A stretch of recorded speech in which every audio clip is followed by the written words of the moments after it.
Jérémie, chapitre 9. Plainte du prophète.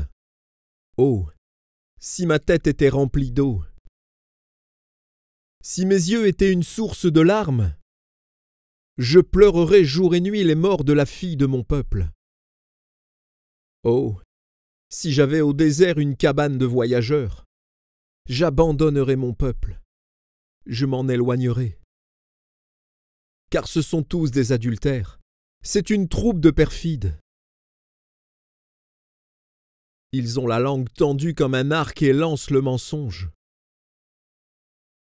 Ce n'est pas par la vérité qu'ils sont puissants dans le pays, car ils vont de méchanceté en méchanceté, et ils ne me connaissent pas, dit l'Éternel. Que chacun se tienne en garde contre son ami, et qu'on ne se fie à aucun de ses frères.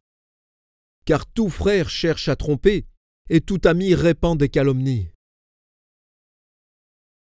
Ils se jouent les uns des autres. Ils ne disent point la vérité. Ils exercent leur langue à mentir. Ils s'étudient à faire le mal. Ta demeure est au sein de la fausseté.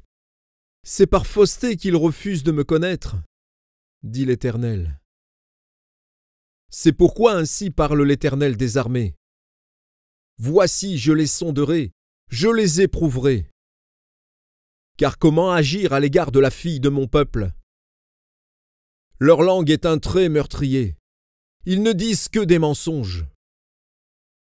De la bouche, ils parlent de paix à leur prochain, et au fond du cœur, ils lui dressent des pièges. Ne les châtierai-je pas pour ces choses-là, dit l'Éternel? Ne me vengerai-je pas d'une pareille nation? Sur les montagnes, je veux pleurer et gémir. Sur les plaines du désert, je prononce une complainte. Car elles sont brûlées. Personne n'y passe. On n'y entend plus la voix des troupeaux. Les oiseaux du ciel et les bêtes ont pris la fuite, ont disparu. Je ferai de Jérusalem un monceau de ruines, un repère de chacals, et je réduirai les villes de Juda en un désert sans habitants. Où est l'homme sage qui comprenne ces choses? Qu'il le dise, celui à qui la bouche de l'Éternel a parlé. Pourquoi le pays est-il détruit, brûlé comme un trésor où personne ne passe? L'Éternel dit, c'est parce qu'ils ont abandonné ma loi, que j'avais mise devant eux, parce qu'ils n'ont point écouté ma voix, et qu'ils ne l'ont point suivie, parce qu'ils ont suivi les penchants de leur cœur, et qu'ils sont allés après les Baals, comme leurs pères le leur ont appris. C'est pourquoi ainsi parle l'Éternel des armées, le Dieu d'Israël. Voici, je vais nourrir ce peuple d'absinthe, et je lui ferai boire des eaux empoisonnées. Je les disperserai parmi des nations que n'ont connues ni eux ni leurs pères, et j'enverrai derrière eux l'épée, jusqu'à ce que je les ai exterminés. Ainsi parle l'Éternel des armées. Cherchez, appelez les pleureuses, et qu'elles viennent. Envoyez quelqu'un vers les femmes habiles, et qu'elles viennent.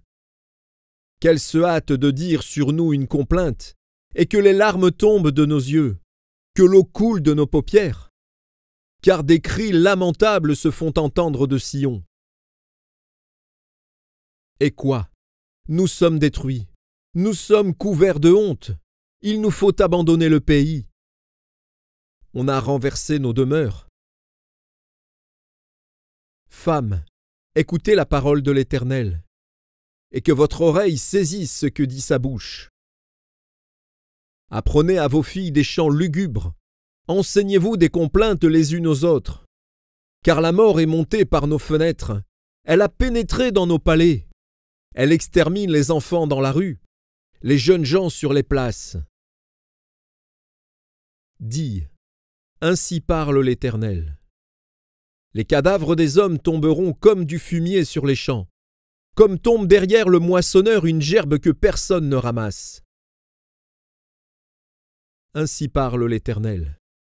Que le sage ne se glorifie pas de sa sagesse, que le fort ne se glorifie pas de sa force, que le riche ne se glorifie pas de sa richesse. Mais que celui qui veut se glorifie d'avoir de l'intelligence et de me connaître, de savoir que je suis l'Éternel, qui exerce la bonté, le droit et la justice sur la terre. Car c'est à cela que je prends plaisir, dit l'Éternel. Voici, les jours viennent, dit l'Éternel, où je châtierai tous les circoncis qui ne le sont pas de cœur. L'Égypte, Juda, Édom, les enfants d'Ammon, Moab, tous ceux qui se rasent les coins de la barbe, ceux qui habitent dans le désert.